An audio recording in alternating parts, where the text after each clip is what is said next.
we can do and what we cannot do according to Amazon's policy on the main image. You also want to make sure that the product is still visible in a mobile device. And for the videos, what you can do and what you cannot do based on Amazon policy. The mindset here is, what are the things that competitors are not doing yet? How can you improve CVR conversion within the listing? Ecom Squeezed podcast. Welcome to Ecom Squeezed. I am your host, Sebastian, founder of Retail-Outsource. And today we have Hanna Tampiok, a creative force in Amazon CTR. Hanna specializes in crafting visuals, videos, A+ content on Amazon. From mastering 3D rendering to leveraging data-driven designs, Hanna knows how to turn clicks into conversions. Hanna, it's a pleasure to have you here today. Thank you for having me here, Sebastian. Great. Could you just give us a background on what all things you do and how you started working on CTR specifically? Yes, so I am the founder of Mad Cat Creative. So we help Amazon sellers stand out and sell more on Amazon through visuals. So we do main images, listing images, A+ content, brand story, and other creatives in the Amazon space. So yeah, we make sure that our creatives are strategic, data-based. We make sure that we are showing images that resonates with customers. So yeah, I am from the Philippines and I started this business this year, 2024. So yeah, that's a short background. Thank you. Thank you very much. And you specialize on CTR, right?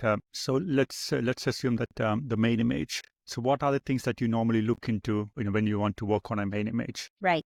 So first of all, it's very important to optimize the main image for clicks for better click-through rates, because whenever we shop on Amazon in the customer perspective, the first thing that we see on the search result is the image, right? So we absorb visuals faster than text. That's why it's very important that your image stands out from the search results. So there are many factors that makes a main image stand out.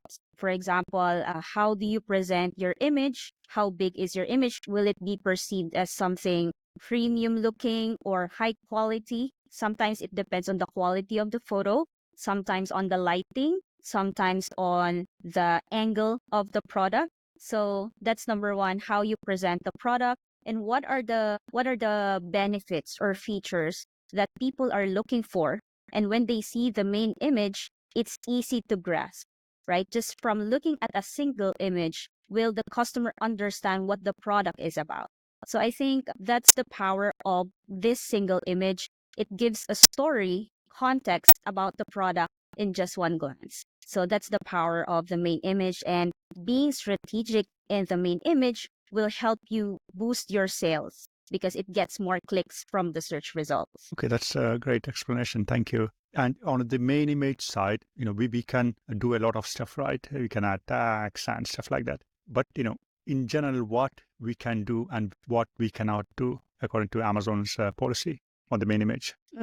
So the first thing is we want to make sure that the product is around 80 to 85% in the whole image, because the main image shows as a thumbnail in the search results. So if your image is very small, for example, you have a lot of shadow or you have reflections, it eats up the space, right? And we want to make sure that we are maximizing the white space in the image. So that's the number one rule: make your product as big as possible. Another is to make sure that the background is white. That is number one guideline of Amazon, to make sure it's on white background. The reason is it makes your products pop up in the image so that it's very clear to the customer what this product is about. So yeah, that's general guidelines from Amazon. White background, as big as possible, at least 80% of the image. Okay. And regarding, so let's assume you mentioned white background, right? Let's assume that my product, it's white actually. Let's assume it's a kettle and it's white. So in that scenario, what kind of background you can implement? That's a very good question. Sometimes we may add shadows in your product to make it more realistic and it will not blend in the background. That's one. Another is if there are if there are elements in your product, for example, you have a packaging that comes with a product, say the product comes with a gift box. A strategic way of showing it is having the box behind it. It will not blend in the white background. So there are a few things that you can play around with the main image to make sure that your product is easy to understand in just one glance. And you mentioned about the 80% of the filling, right? So what about image bleeding? I know if it touches the corners and stuff like that. So, what we have seen that Amazon might take it down. So what's your experience on that? Yes, I have experienced that a lot. And sometimes it's really tricky because of the competition.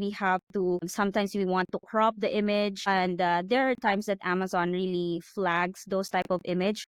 For me, in my personal experience, it's a matter of testing. I try to test those images first. For example, there will be some cropped areas. I try to test it out, especially if the competitors are also doing that. And we want to have the advantage against the competitors. So there are some areas, there are some gray areas that we want to test. And once Amazon flags or suspends the listing because of that image, we try to tweak it again, but still having the mindset of how can we still maximize the visuals while also abiding by the rules of Amazon. It's a trial and error sometimes. It's not going to be perfect. Yeah, always. Okay. And you mentioned about testing, right? So we have a lot of different softwares to A/B test, and we have That's within right. Amazon as well. So in your experience, where do you start testing? On which platform do you use generally? I always use Bigfoo because it's very fast. In just a few minutes, you already have data. And that's very powerful because time, whenever we spend time, we are also spending money. For example, you haven't tested your product and you already tested on Amazon. We are not sure. We have not validated it yet, right? And we have spent money on the production already of the product. So a good way to make sure that we don't spend a lot of money without getting the ROI is to test it first, say third-party tools such as Bigfoo. And then once you test it on Bigfoo, then you test it again on Amazon through Amazon Experiments. Of course, that's also a good way to test the images because you are now having real data from Amazon. I can say having third-party plus Amazon Experiments is a good process. Okay. And for the main image, we always try to put stuff on the side to get more click-through rate. But that's kind of borderline in a gray area in some cases, adding tags and putting stuff and stuff. In some cases, your listing might be suppressed, image suppressed. So in that case, normally when you play with that kind of gray area, do you have a backup image ready suppressed? You can just change it. Is that the case when you do stuff? Yes, because I agree. There should be a backup image so that when the listing is suppressed, that means we are taking time. That time is very important because that means if your listing is not available on Amazon, you cannot sell. So while you are fixing the image, make sure that you use the backup image first. And then after some time, test it again. Maybe we can try the image again with, say, you added a tag. You might tweak the size a little bit, for example. So yeah, having a backup really helps save time. Okay, that's good. And let's move on to the image stack. So we can upload a lot of image. So is there any specific order that you want to put the image? Yes, sequence is very important because, as you know, people will only check what are the first thing that they see, and then the most important value propositions or the selling points should be strategically placed in the beginning of the image stack. So the sequence varies depending on the product. And it's also great to test it probably using a third-party website or through Amazon Experiments. Okay. So let's take an example of a garlic press. Okay. In that product case, so we have like infographic image, we have lifestyle image, we have product measurements and stuff like that, and an infographic image for that. So in that case, how do you order those images? I have a process of analyzing the customer reviews, getting insights from real shoppers first, because if I'm going to say it right now, it might not be the best approach because I am not the customer. So Yeah. I have to get data from real customers first to make sure that I'm having an informed decision on the sequence of the images. So yeah, that's how I look at it. Okay, that's a very good point. So based on the reviews and feedbacks, and do you just look into that specific listing, or do you look into the competition as well as a market as a whole? Yes, I do. I have this process of reviewing at least the top 3 competitors, but the more competitors you analyze, of course, the richer data you will get. So I analyze all of their listings, I gather all of their customer reviews to really get an understanding of what the customers value about the product. And of course, test it using the third-party tools, do side-by-side testing and see what people think about the images. And we may also get insights from them, like what are they looking for? Probably we haven't added it yet in the images. Okay. So in a nutshell, you will be including use cases, you will be addressing questions based on the review or the competition and everything, and maybe unique selling points. So you will input all those information into infographic and lifestyle image, right? Right. Yeah. A combination of lifestyle, infographics. Sometimes we may have comparison between our brand versus versus other brands. That also works. I just want to also mention that we cannot have, in my opinion, there shouldn't be a template for all products because every product is different. Sometimes having the infographics in image 2 might work for a certain product, but having the lifestyle photo in image 2 for certain products will also work. So it's really a case-to-case basis. And the best thing to do is to really understand the customer, what would resonate to them based on what they value about the product. That's a very good point. And I want to also ask you about, the mobile versus desktop. So mobile views are higher compared to the desktops. How can your images, optimized for mobile viewing? Right. I also agree that mobile views have the most shoppers. Most of the shoppers are using mobiles now. So having that in mind, we want to make sure that our texts are not long. We want to make sure that the texts are shorter, larger, that even if you're looking at your phone, you can easily read the text. So that's that. And also even the visuals. For example, you're having a lifestyle photo and you want to highlight the product in a lifestyle photo, you also want to make sure that the product is still visible in a mobile device. So yeah, Yeah, those that's a are very some good key point points. regarding the text size. A lot of people get it wrong on that side. The text will look fantastic on the desktop, but when you open the mobile, you can't even read it. It's so small, Yeah. right? Okay, I want to pick your brain on the next one, which is AI. We have Rufus already established, right? So we need to optimize the image for Rufus as well at some point, so it can go and read the images and get, Right. the ICP and all those details. So in that case, how can you optimize images for Rufus? Yes, good question. It's important that number one, the visuals and the text, they should complement with each other. So for example, the text says perfect gift for moms, for example. That's the headline. We want to make sure that the image corresponds to the text. It should be related to each other so that the AI will understand the context of the product. And having also the headlines like ideal for certain type of audience or perfect for certain occasions, these things are important for the AI to understand the context of the product, who are the audience, what are the use cases of this product, and what are the different occasion that you can give this product to. So those information, we want to feed it to the AI. So the platform, the AI will understand what the product is about. And whenever a person looks for a product, AI will prioritize your product if it understands that this is relevant to what the person is looking for. Got it, got it. And regarding the image size, what kind of size, let's assume that you're working on a project and you are asking the client, okay, I need this image. So you have to mention the size, right? The pixel rate. So what kind of size you are looking for? Are you referring to the Yeah, raw? to upload to Amazon. To be honest, sometimes clients do not have a lot of photos available. I don't really require them to give a resolution, But when we create the images for Amazon. I know Amazon has this certain minimum requirement around 1000 by 1000 pixels. But what we do, we use 3000 by 3000 pixels, so it's very high quality when seen on the desktop.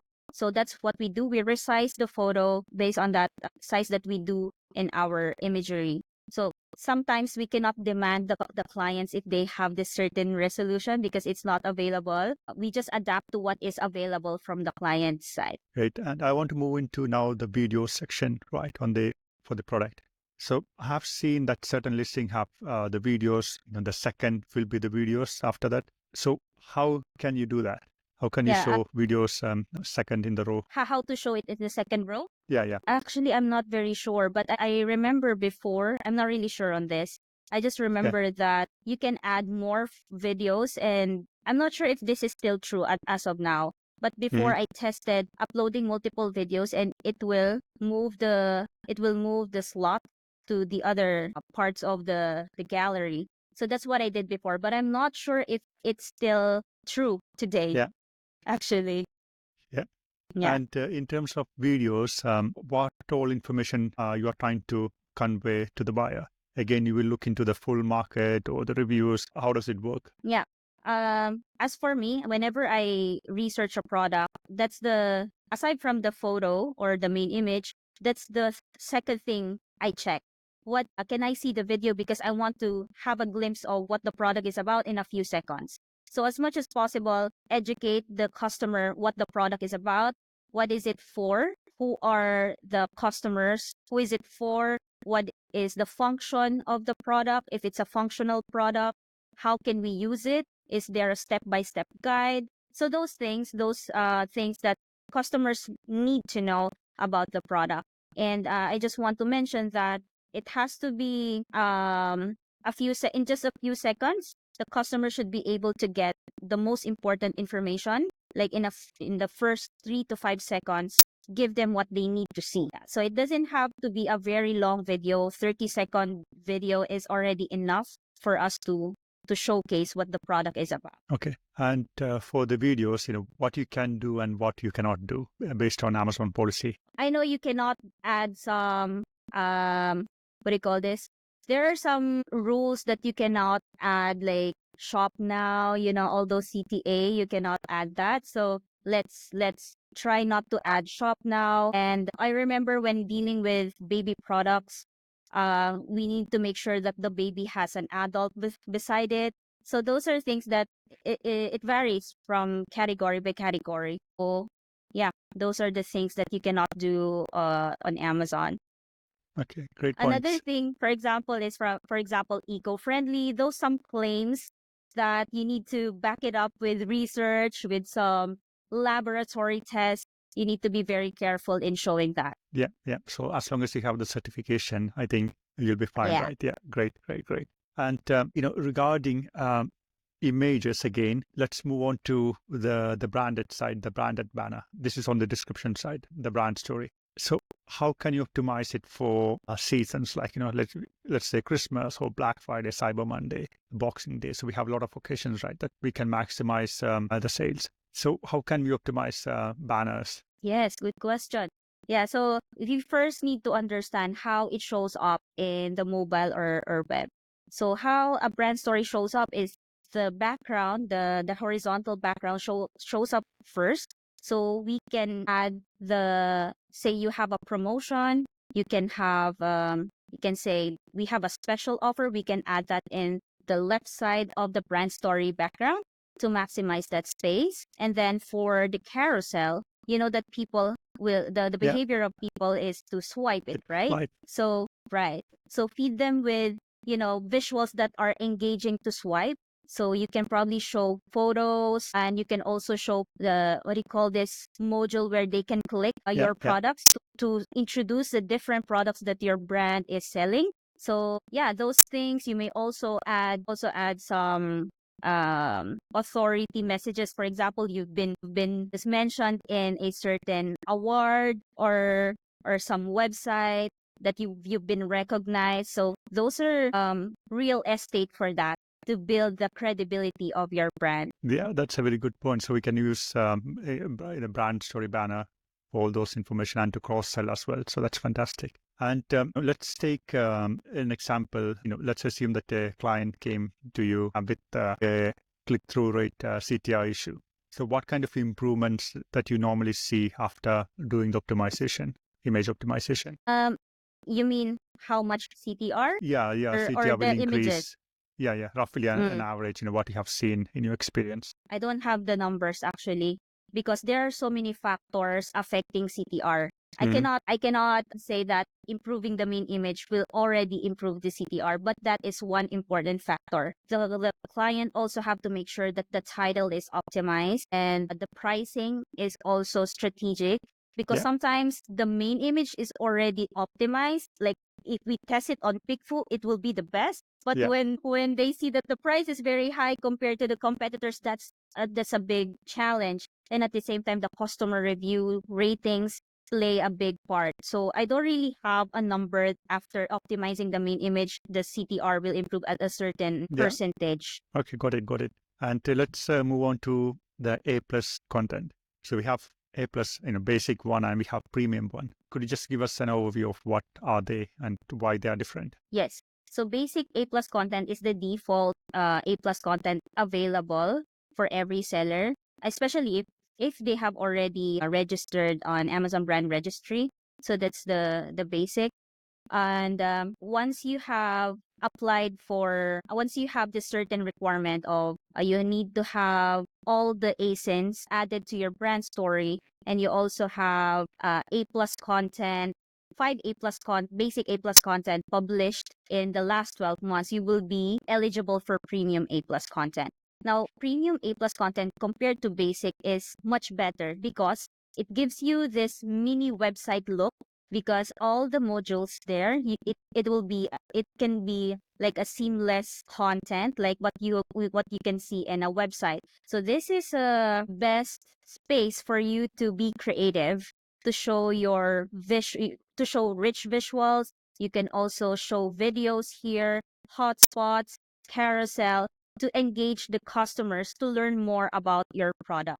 So every seller should maximize the benefits of premium A+ content. And for premium A+ content, is there any criteria, or anybody can do it, or is there any specific criteria that Amazon have put forward? You mean their eligibility? Yeah, correct, yes. Yes, of course, they should have the Amazon Brand Registry first, and they will be eligible for A+ content. And once they have the basic A+ content, they have to make sure that all the ASINs and the brand have brand story. That's the first requirement. All ASINs should have a brand story, and you must have a 5 basic A+ content published in the last 12 months. And after that, we need to wait. Every Friday, they grant premium A+ content.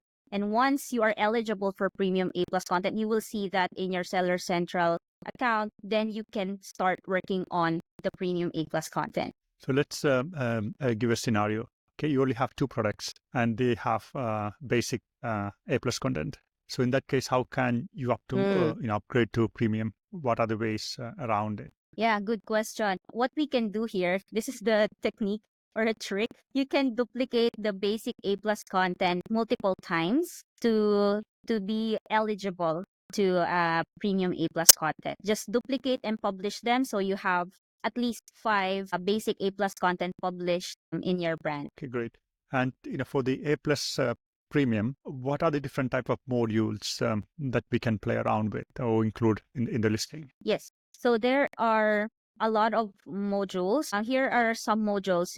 We can use premium full image. So this is the most commonly used module. It's a big image. That's that. We can also upload a video, and this video can have a cover photo. So before a person clicks on the video, we can show a photo first. So that's that. We also have carousels. Carousels is something that people can swipe. And we also have hotspots. Hotspot is when a person hovers their cursor to this certain hotspot, we will be able to show more information about the product. We also have comparison charts. And I highly recommend that every every brand that has multiple products, make sure to maximize the use of comparison chart because this is a perfect way to cross-sell your products. So yeah, those are the modules available for premium A plus content. And for the, let's move on to the PPC side. So we have to create,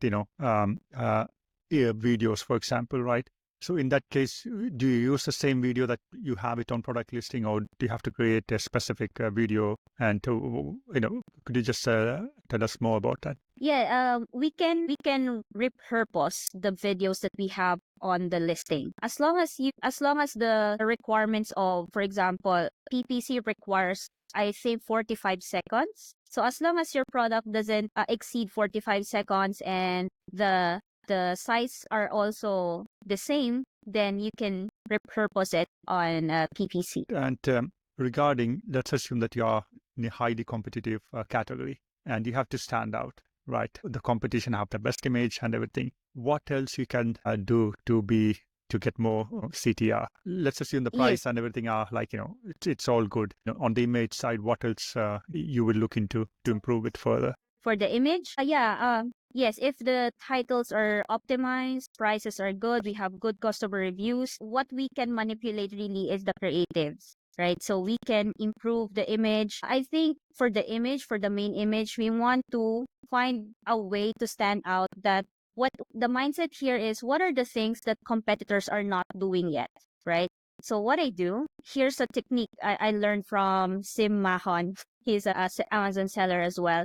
So what I learned from him is find inspiration from Germany marketplace, because listings in the Germany marketplace are really, really excellent. And you can find elements that they use that are uncommon in the US marketplace. So for example, you may add some floating elements, grasses that you cannot see typically in a listing on Amazon US.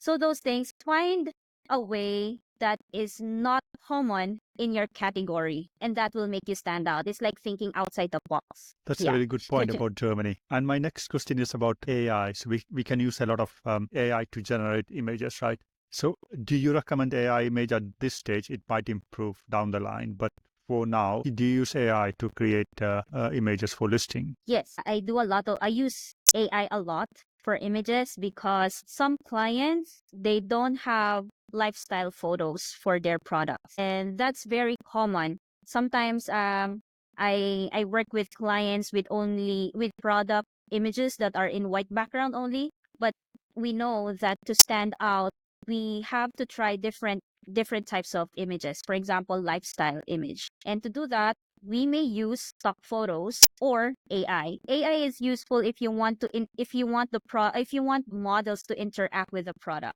Say the person is holding the product or using the product. Using AI is a very helpful tool to make that happen. And we talked about CTR a lot. How can you improve CVR conversion within the listing, in terms of the design elements? Okay, so yes, conversion rate is when people are already inside the listing, we want to make sure that we answer all of their questions in mind through the content. So I believe more than the design, meaning how aesthetic your design looks like. What's important is, are the questions in the minds of customers answered through your content? I think that's the same. So there are many ways to make sure that you answer the questions. For example, you research the Q&A section of Amazon. You may also ask Rufus to tell you more about the product. What are the customers asking about the product? You can ask that with Rufus, and it will give you good information that you may incorporate in your images. That's a very good point. I want to ask you about storytelling on A+ content. So how can we use A+ content to tell a story? Yes, A+ content is a good real estate for us to tell a story, because you can be creative here. So you can tell about it. There's a a lot of ways to tell a story depending on your product, depending on your brand. You can tell a product solution type of story. You can also tell a story of a hero, for example, or your brand as a hero and how the brand and the product can solve a certain problem. So yeah, those are the ways you can do that. And then just maximize the different modules to tell the story. So you can use your video as well. For example, you have how to use the product. You can show a video using the modules of A+ content. And also on the image side, for example, each module on A+ content, do you add, keywords like alt text or any other ways that you can add keywords? Yes. Yeah. For A+ content, we have back-end keywords to add. And that's a good way for the platform and for the AI to get more context about your product. You may also use that for SEO by adding some keywords that you haven't added yet in your title or bullet points. And do you add keywords to meta tag, for example? Yes, that's also a good idea to add that for SEO, for AI to understand the product. So yeah. And on the A+ content, you mentioned about the comparison chart, right? So you will be cross-selling different products. So will you be comparing products, like benefits and stuff like that?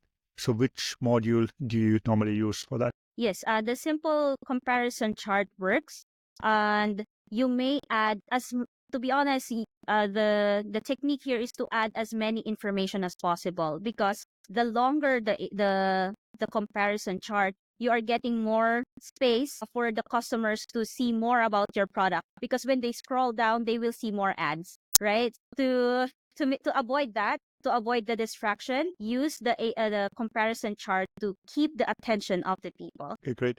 And also for the modules, how many modules does the basic have, and how many modules the premium have? If I'm not mistaken, for premium A+ content, you can have up to 7 modules.